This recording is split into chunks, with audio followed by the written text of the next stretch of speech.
Good day, podcast community. PeteKane here, community coach, podcaster, and author. And we have a distinguished guest, a friend, and a person I wanted to bring her back on the show for one specific reason. We all miss sometimes when it comes to we want to do something and we don't get it, but we never give up. We keep going. And so Kimberly is going to share a little bit about her experience running for city council and what that was like and what was the difference between the last time she ran and this time. So Kimberly, for those that don't know you, tell our community who you are, what you do, and who you serve. Thank you, Pete. Thank you again for having me on here, and thank you for your viewers for welcoming me back. This is a place that I just feel at home, so thank you. My name is Kimberly Haase. At this point in time, I am Alderwoman Kimberly Haase, and I have the opportunity to serve the city of Acworth. I'm 7 months, was sworn in on January the 2nd, 2026. And I am a businesswoman.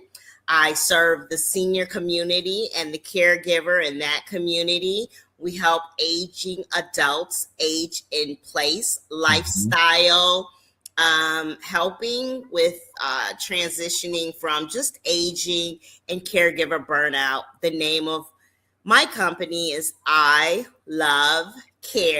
and we have been serving our senior in our community for 13 years. I love that. I've always enjoyed talking with you about service. And, a few years ago, you ran for the position and came up a little short. Tell our viewers, there's a lot of people that run and never make it. Yeah. What was different doing it the second time that you could kind of share with our community that made a difference, that you won very convincingly in that second time that you campaigned for, the position within the city? So Pete, we have to go back to 2021 to really start my journey, because that was when I originally started to run for city council and of Acworth. And what I can say for me was the momentum and the buildup, things that I had to learn, people I had to meet, and just things personally that I had to work on to understand how to run for office. And being in a public space is a difference. I am a servant leader at heart, but this was something that I have the book knowledge, but just actually working it out and actually putting it into action was different. I like to term myself too as a first generation running into politics. So I had nothing to build off on. I'm not a native to Georgia or a native to Acworth, the city of Acworth. And so I had to show that I was not just here for a gain, that I truly, truly wanted to serve the people of Acworth and my community. And so I believe me serving and just showing with the resilience, people had to trust me. People had to know a little bit about my character to keep running, right? Because to win is always easy to see a person's character when they're winning, right? Yep. But how do a person carry on when they're losing? And what does that look like? And so I believe that was some things I had to learn for myself. And I had to ask myself each time I ran, Pete, was, why am I running?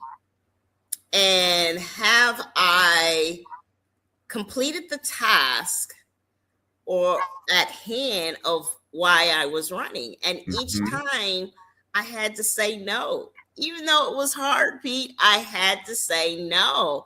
And so then I had to do it again in 2023. And that's when I believe I came across you. Each time I kept coming across people, right? That was key and I needed to meet. And so in 2023, met some wonderful people, found out and learned about Rotary. Had no clue, only knew of Rotary at the older Rotary, right? And when I say older, meaning older men, white men, it wasn't inclusive women. So I knew of the history as far as that, but I did not know how much they had changed and how women were welcomed, especially in our group, and just didn't realize I needed Rotary, right? Did not realize that I needed a group of people to come along and serve with. So each time for me, Pete, I had to meet people and I had to learn a little bit about myself, but I also had to show the city of Ackworth and the residents that I truly, my motive is truly to serve the people. You know, they always talk about, the ground game part of politicking. It's knocking on doors, talking to people, shaking hands, introducing yourself. And, I had that conversation with a friend that we know, John Bothers, and he said, before he ran, he says, if you would have told me I would have to shake hands, knock on doors, he said, I that wasn't me. And he had to step outside of that comfort to really lean into how to connect with people. What during the campaign did you have to do to step out of your comfort zone? Lose out loud. Losing and then showing back up, right? That's hard. Yeah. It's different when you lose on a team, right? So it's a team effort. It's different when even when you're in school, right? When you get that grade, that's between you and your professor and you opening up them grades, right? But to lose out loud and to keep the record of how I was losing, that was something that I don't think we talk about enough, because I don't think you don't know until you're put in those positions, right? And I don't think there's anything that really prepares you for that as far as your character, right? Because then that begins to show you what is truly inside of you. And if there's need to be some corrections, then that's what you correct. But for me, I would say losing out loud, being in rooms that I knew was not wanting me to be in those rooms, and still having to have the confidence to be in those rooms and knowing within myself that I do belong, even if people didn't talk to me, if people didn't recognize me, to still be in uncomfortable rooms was something I had to get over. I'm gonna just be blunt. I had to get over, because I knew the reason I was in those rooms were for others and myself. And so for me, doing the uncomfortable, something that's uncomfortable. Yeah, those would be the two. Yeah, that's so good. I remember Jeff Bezos said it on a shareholder call. They would rarely have 60% of what they needed to move forward, but you're never going to get 100%. You're not even going to get close, but you have to just get enough information and then move. Yeah. How do you keep moving? Is there a gut feeling that you go off of, that you ask a bunch of questions, and once you get the answers, you don't have completely everything. When do you know when Kimberly needs to move forward? I have I do prayer, I do quiet time, I do meditation. I do believe that there is something higher than myself. And I have to be connected, especially for me when I am in unknown areas, or like I said, the first trailblazer, or someone who I don't have readily available to me to ask those questions. I have to just believe to move forward. Now, me personally, moving is easy. I don't like to be stagnant. I like to learn. I like to, for me, Pete, I have to say the question would be, how do I know when to stand still and know that everything else is working, or knowing that I have connected with good people, and knowing that my name and who I am will reach rooms that I might not be in. Ooh, that's so good. You know, when I had a stroke 4.5 years ago, I started a practice I had never done in my life, which was journaling and really meditating. Having an active brain, I never did that. And if you would have told me I would be doing those two things, which I didn't normally enjoy writing, are there some things that you have done, you know, in your journey that have honored a better Kimberly? Yeah, I had to keep moving without, I'm social and I love family. I love everything. And I think in this journey, having to know when the season is over in relationships and keep moving, that is something that I have done, is to know when the relationship, we have served its purpose, and having to change, to do part of that. It doesn't, no longer serves me well. I do journal, but not as much. And journaling for me, I don't know. I'm not ready to put it all out there quite yet because of who might find it, right? Or bringing it back up. So I haven't fully engaged in the journaling, but I have did some things. But mine's is normally just being still, right?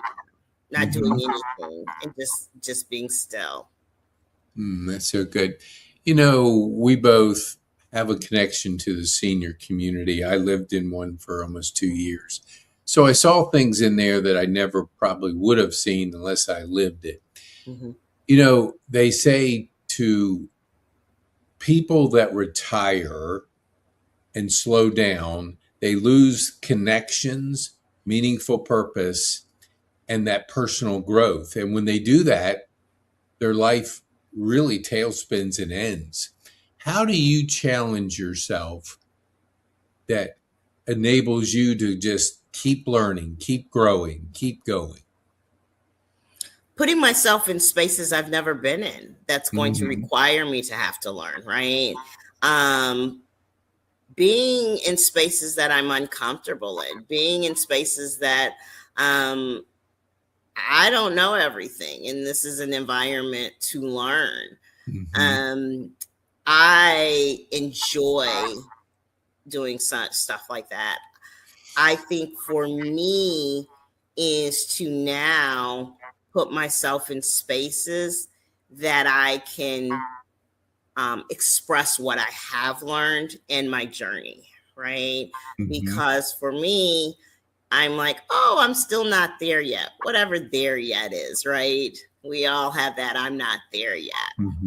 But to give myself grace to say, but what I have accomplished, or what I have learned through my experience, I need to share with others. And so, Pete, that's where I am right now, is to turn around and share with others, more or less than me being in rooms and learning, because I love to learn. So that is not, I put myself in somewhere uncomfortable, learn how to read, ask questions. I can ask questions all day, but I feel like where I would be stretching now is to share and to start making pathways for people who are going to come behind me. That's so good. So, we always step into things with an idea of what it's going to be like. Yes. And so, you had an idea of what serving on a city basis, what it was going to be like. What surprised you? What surprised me, I always kind of sometimes say it's almost like the Wizard of Oz. When you get there and you're like, oh, okay.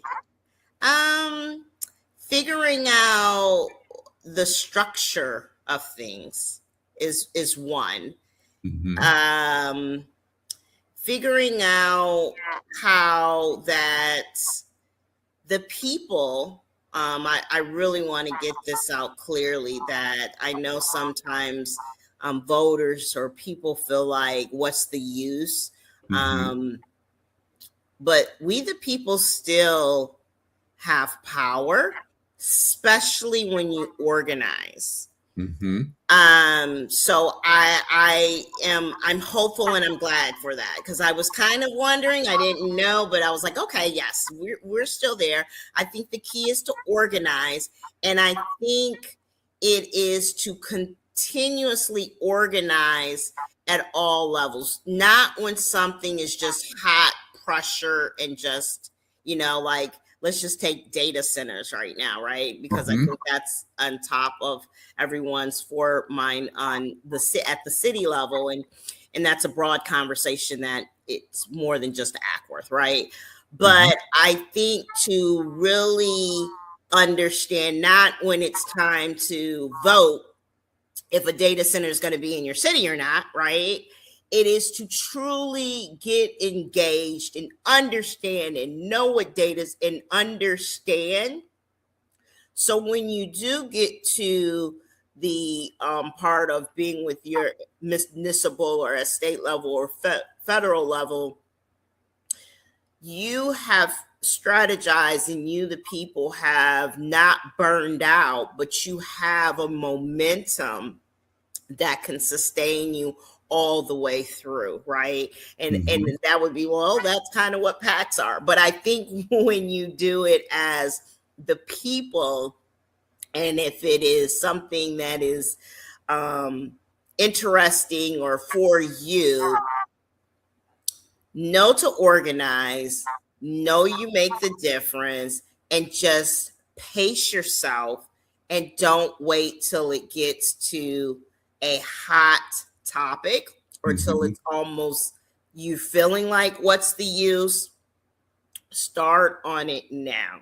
Start researching it now, and start looking at what's down the docket. Because a lot of times when it is at the municipal level, where you can come in and you can talk to your city council member, they've been working on it for about a year, 2 years, months. So this is something that you're just jumping on, but it's something that has already been worked on. So I think that would be one of the surprises, is right. So not wait until it's time to go to your meetings, but that's good. But when it's really a pressing issue, you have to be educated and informed, and know that this project probably had been working on for about some years or some months. That's good. When you take on the responsibility like you just did with the city, you're balancing your work and your responsibility to the city. How have you handled that part of your life without like pulling your hair out? I'll let you know when I figure that out.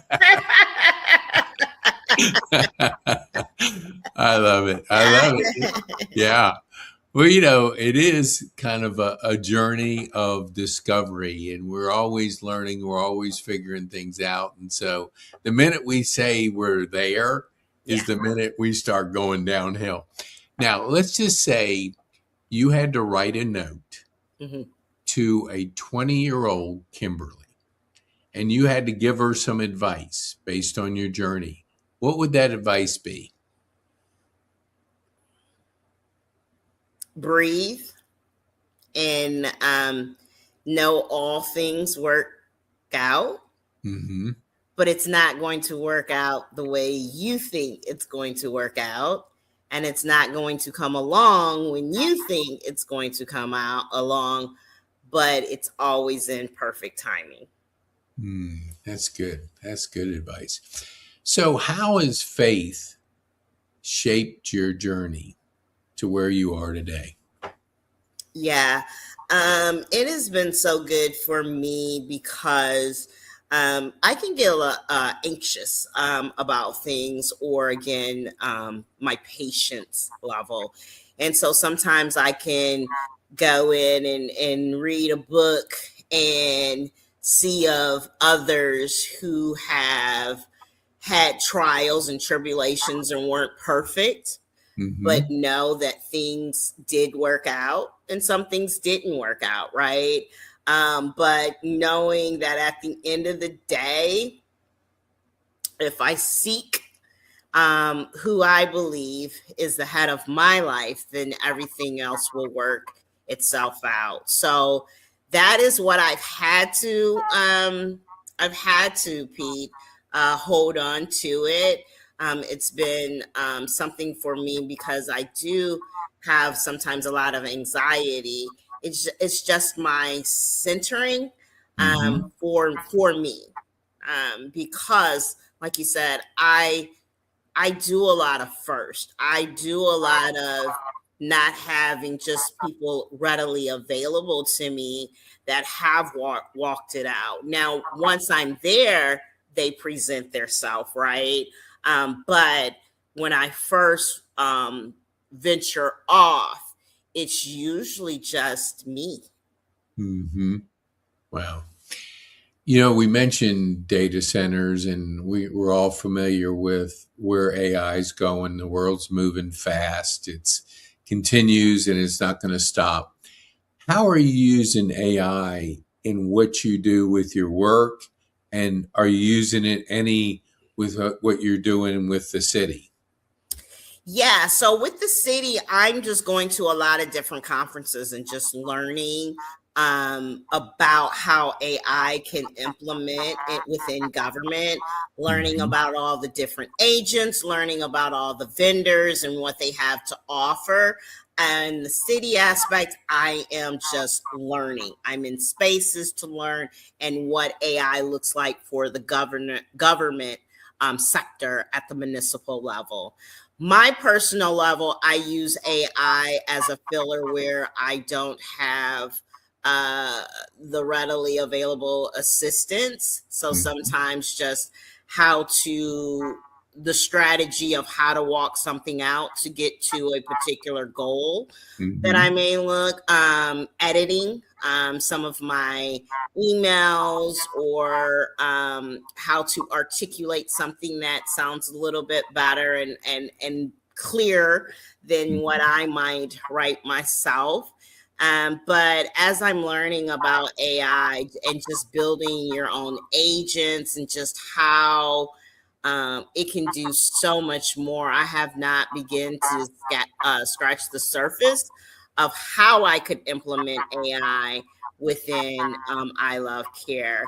I think AI in the senior, as far as home health and social, I think it's going to be great as a tool overall.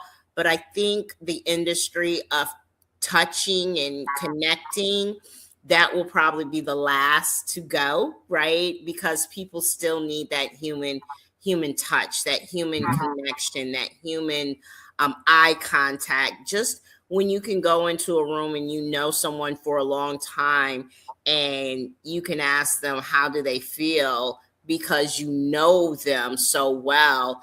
I think we still got a little bit of time before AI can actually enter into that room. AI at this point is just being trained according to what you have fed it, but it just can't like consciously itself just ask you, you know, sincerely knowing because of your social cues that you're giving, how you feel and how to direct your presence and the questions. So we've got a little bit of while in the senior sector, I think, in that aspect.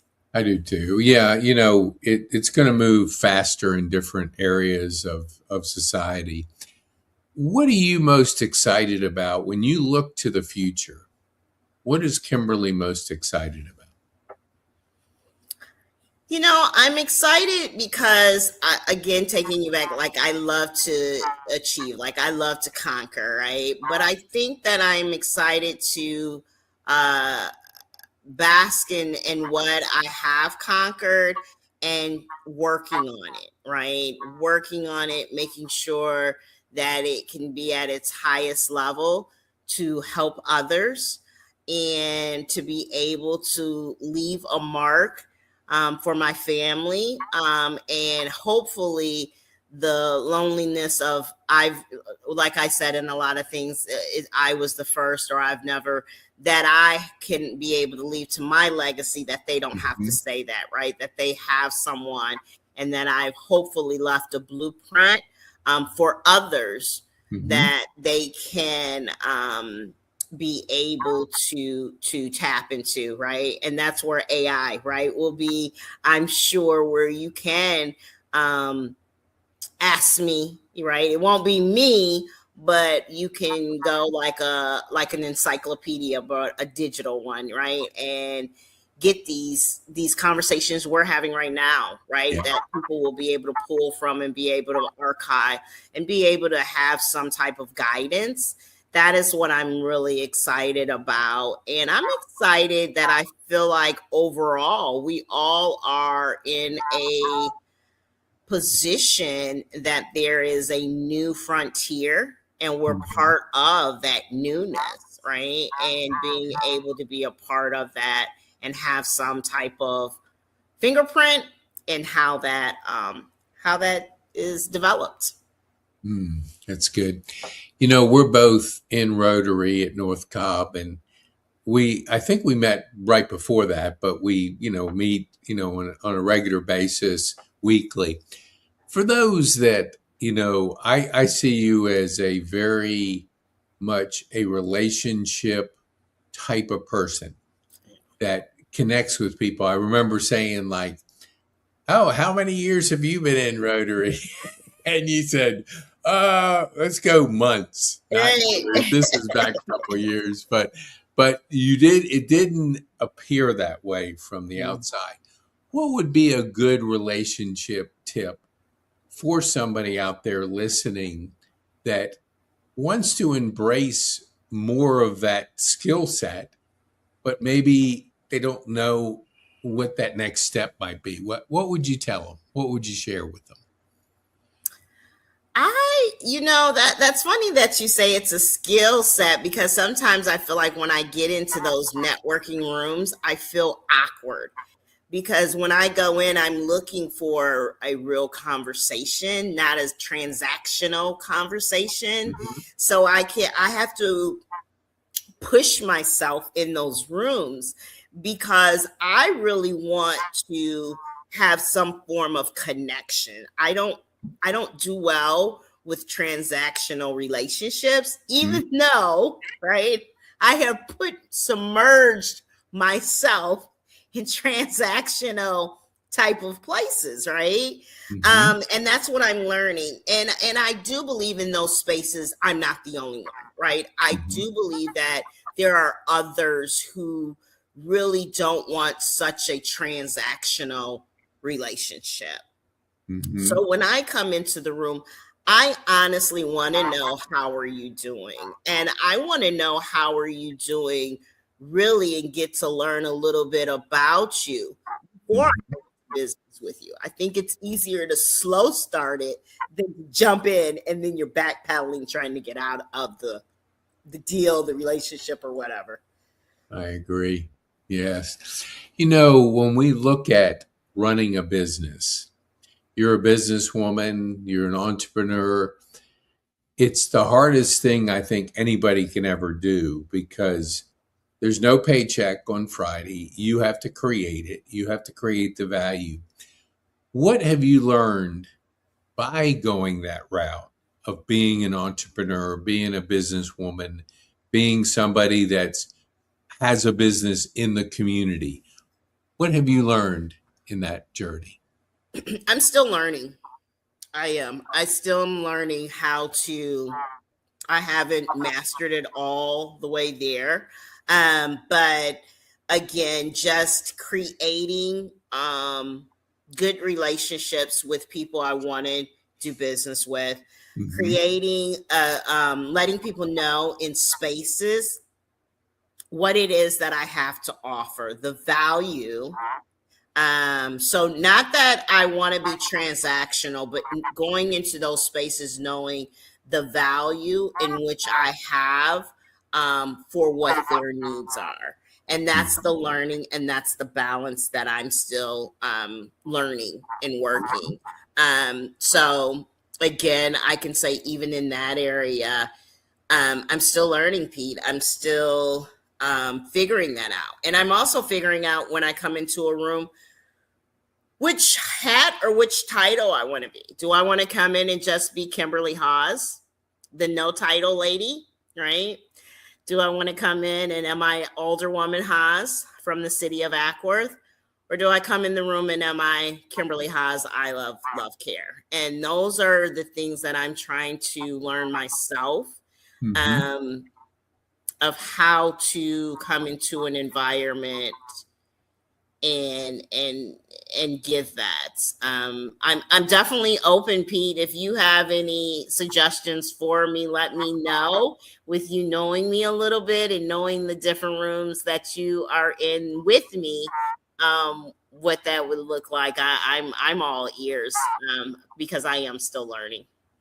I would say that's a good question. I would say that I wasn't always like that, although I was a good listener. I think the more clear we get, the more present we become.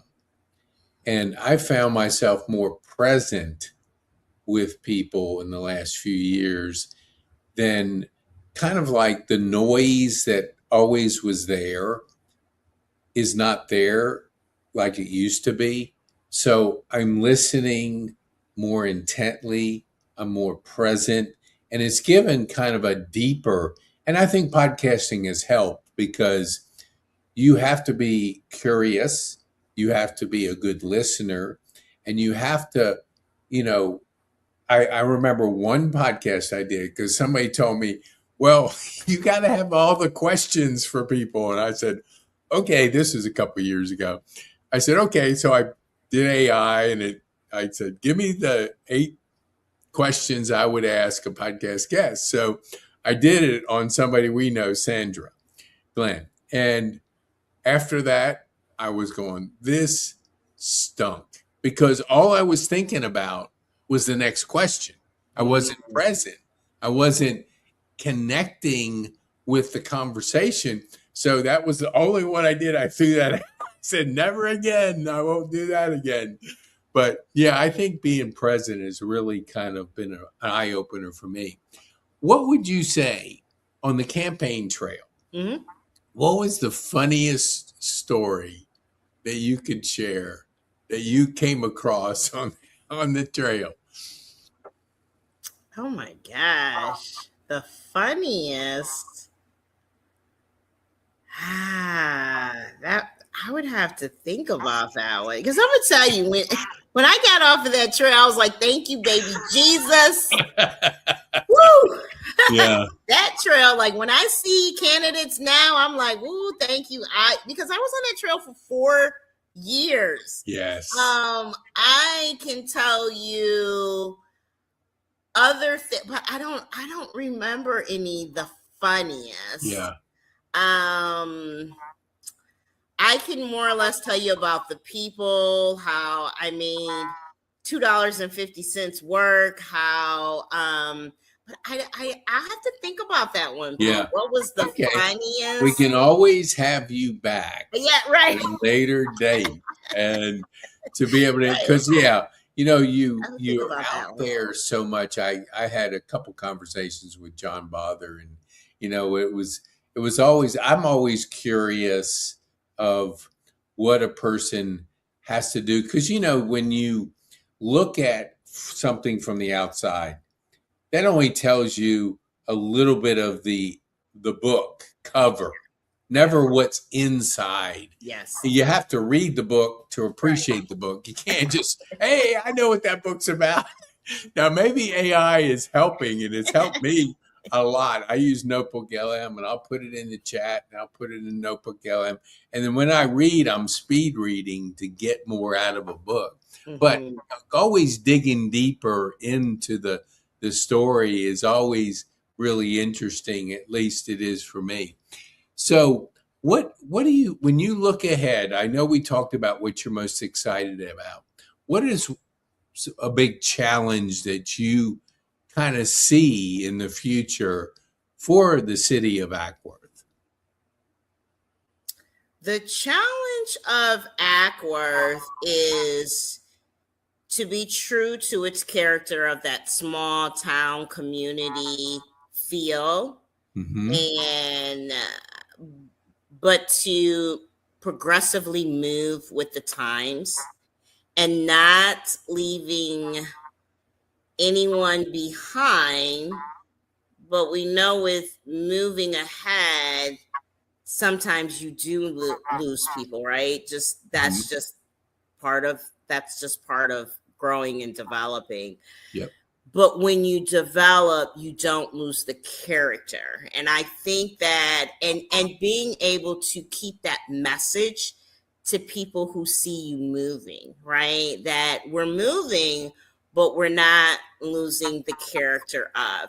And then when you get people who are transplants or who were not born and raised, to let for me, I would say, because I wasn't born and raised, but to get that message out that I still love Acworth, and I love the small town feel, but I do know that it's not small, right, anymore. And you are having people moving in that are transplants.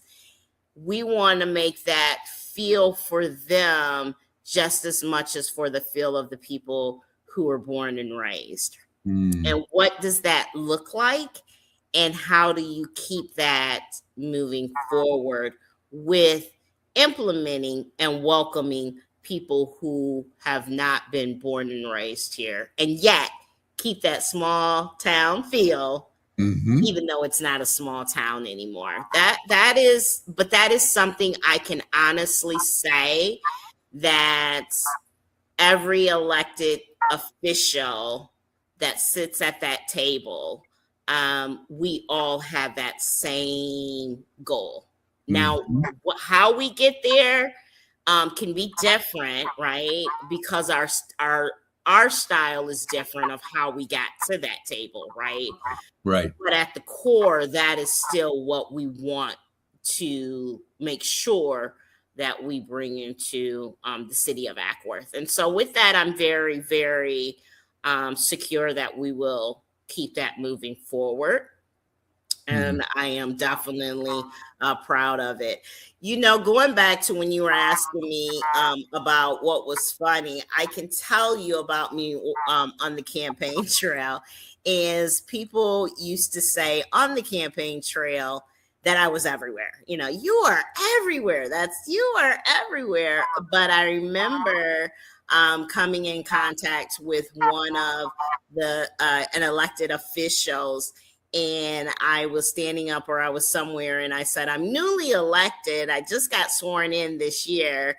And they were like, "What? I thought you had already been elected," because I had been out there so much, out everywhere. They didn't even realize that I had not been elected. They thought I had been elected some years prior. So I think that was kind of funny, but yet it just lets you know my resilience. And I think that is something that I was able to share with younger people, that just because you have a goal, depending on where you are positioned, sometimes it takes you a while. And they saw that in real time of what that actually looked like. And I think that would be right now the message that I believe I'm giving to the younger generation is you have to keep at it. Yes. Nothing substitutes for persistence and just keeping at it. Even Elon said, I remember listening to a number of his interviews, and it was a common thing. I'll never give up. I'll never give up. I'll never give up. So I may not get there when people think we should, but I'll never give up. I'll never give up. So I want to be respectful of time because we have a luncheon to get to. So I don't want us to be late for the luncheon. Tell our viewers, how can they get a hold of Kimberly? And then I have one final question. Well, thank you, Pete. Well, you can go on our website, iLoveKare.com, and you can reach out that way. You can reach me at 404-692-0539. And I hope to see people out and about, me serving along beside you, or me in the same spaces you. But hey, don't hesitate to come up and say hi. I would love to make that connection with anyone that I can meet. Awesome. I want to thank you for being a guest. And the final question is, what would be the one thing you would want our viewers to take home from this podcast? Anything worth having is not easy, and it questions you how bad you want it, to what extent do you want it, but you have to keep remembering, why are you there? And that if you have not reached it from what you said, why you wanted to reach that goal, then you got to keep on pushing along. And sometimes it takes different forms of what it may be. You might think it's one way, but it might be the other. You might be a support. You might be helping. But whatever it is, you just have to settle within yourself of you achieving that goal. And whatever that takes, keep on. Wow, that's so good. Kimberly, thanks so much for being a guest. We appreciate your time and your insights in sharing your journey, over the last 4 years. It was very helpful, I know, for myself and for our community to understand the journey and understand what it takes to really go that route and the hard work it takes. Thank you so much, Kimberly. Thank you.